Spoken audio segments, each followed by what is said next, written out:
avec votre esprit. Sixième dimanche des temps. L'évangile va nous rappeler de revenir sur la source de notre bonheur. Heureux êtes-vous. Cependant, il faut distinguer les joies éphémères des joies éternelles. La deuxième lecture va nous présenter la discussion sur y a-t-il la résurrection, oui ou non? Un débat qui est encore actuel. Lorsqu'on se retrouve avec des gens qui ne croient pas au Christ et qui vous disent non, il n'y a pas de résurrection. Tandis qu'à côté, vous trouverez ceux qui vous diront oui, il y a la résurrection des morts. La première lecture va dans le même sens que l'évangile.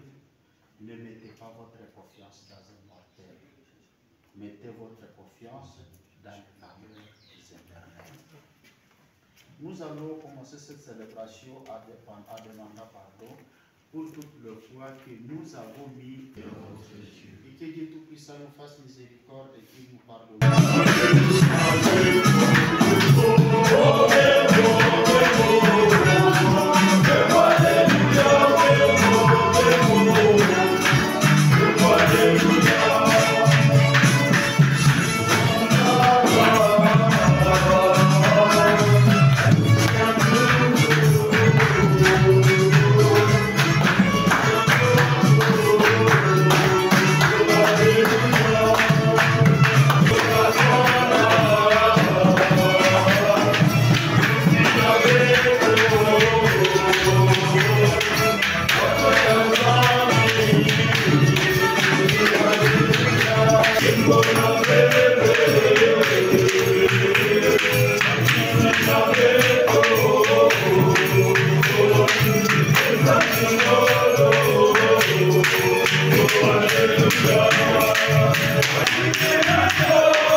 Le Seigneur.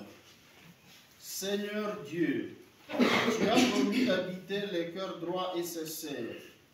Donne-nous par ta grâce de vivre de telle manière que tu puisses faire à nous ta demeure. Nous te prions, par Jésus-Christ, ton Fils, notre Seigneur, qui vit et règne avec toi dans l'unité du Saint-Esprit, maintenant et pour les siècles des siècles. Amen.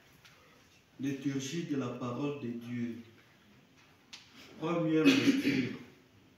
Lecture du livre du prophète Jérémie, le 17e chapitre, du 5e au 8e verset.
soit avec vous. Et avec votre esprit. Évangile de Jésus-Christ selon saint Luc.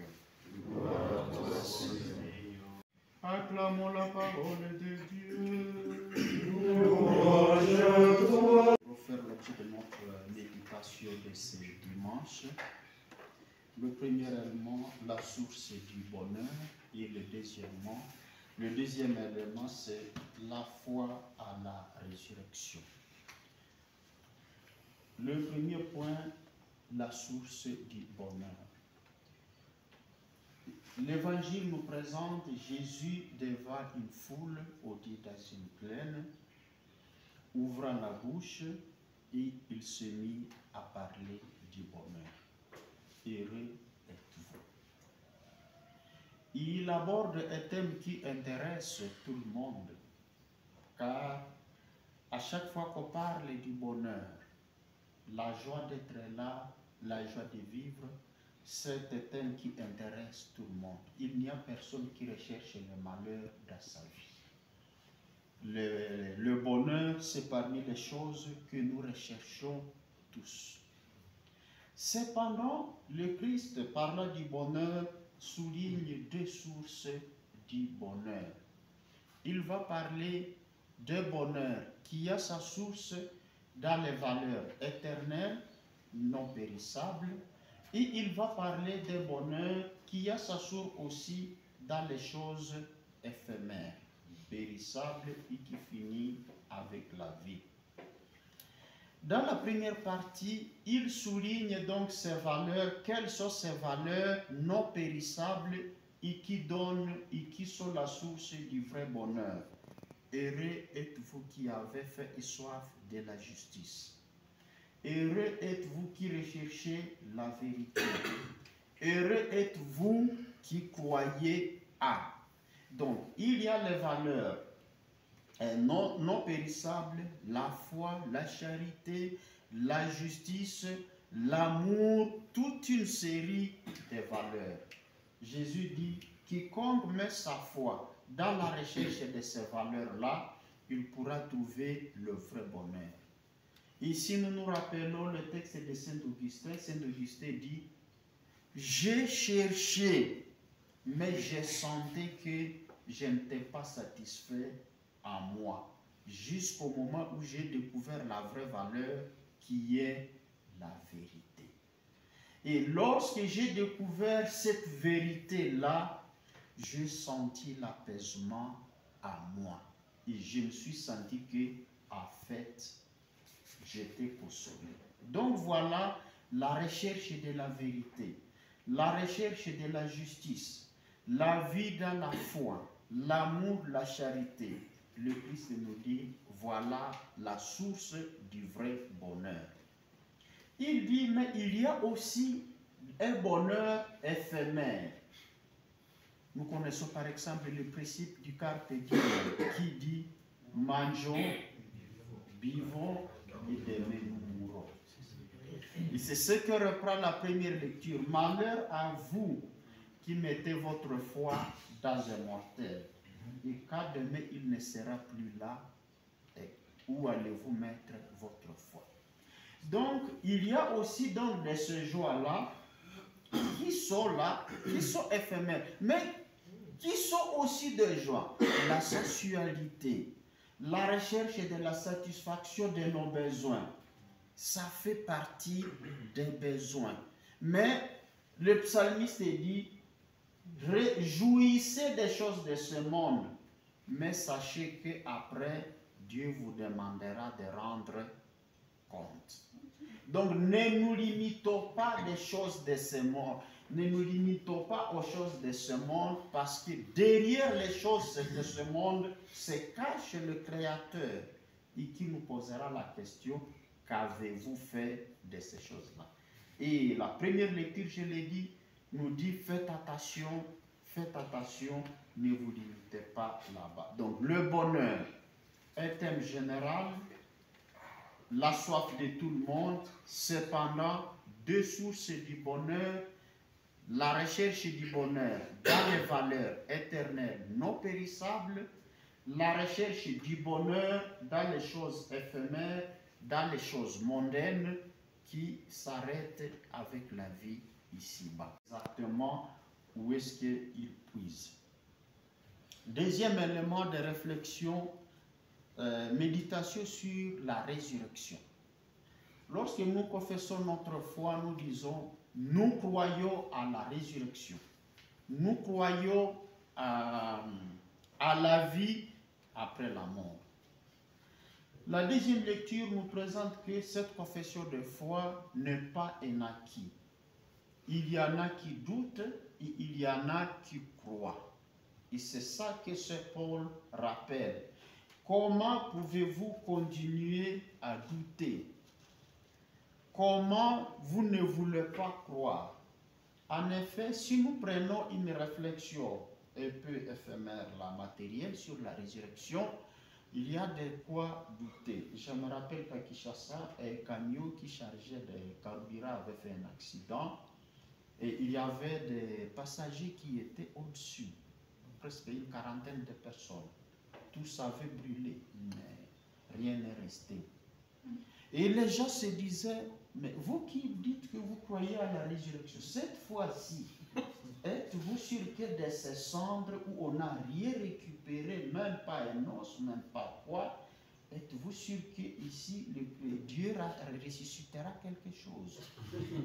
Donc, il y a certaines choses à faire, en réfléchissant à la manière, avec la logique de ce monde, on peut douter. Aujourd'hui, ce qu'on nous dit, écoutez, si nous croyons à la résurrection du Christ, croyons aussi à la résurrection de ceux qui ont cru à lui. Il est le premier-né d'entre les morts. Le premier, il est entré dans la mort, il est ressuscité pour ouvrir la route à ceux qui auront cru à lui. Donc voilà, nous sommes appelés, nous sommes invités à confesser la foi à la résurrection, à vivre cette foi, à nous attacher au Christ. C'est dans la mesure où nous croyons au Christ ressuscité que nous participerons aussi à la résurrection. Préparons-nous, lorsque demain nous allons sur terrain, lorsque nous devons parler de la résurrection, sachons que cet thème, ce n'est pas un acquis. Nous croyons, mais sachez qu'il y en a qui ne croient pas. Quel langage faudra-t-il tenir demain pour dire à ces gens que le Christ est réellement ressuscité? Amen. Amen. Le Père Tout-Puissant, dans l'unité du Saint-Esprit, tout honneur et toute gloire pour les siècles des siècles.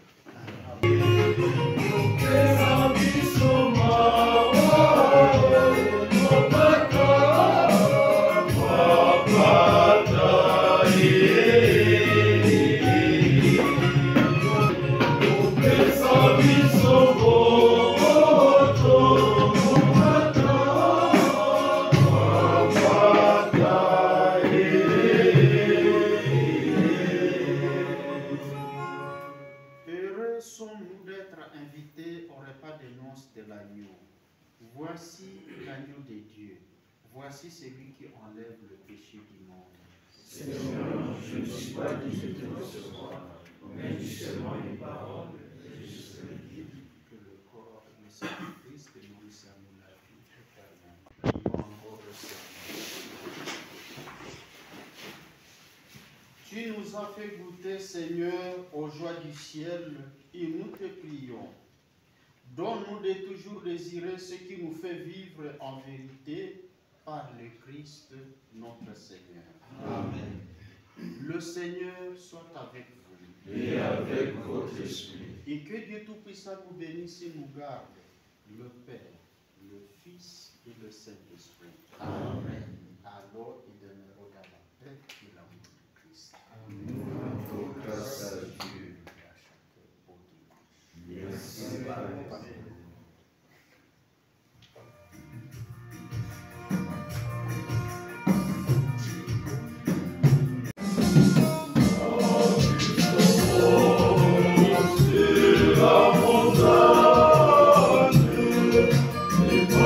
Ceux qui font que la de nos peines.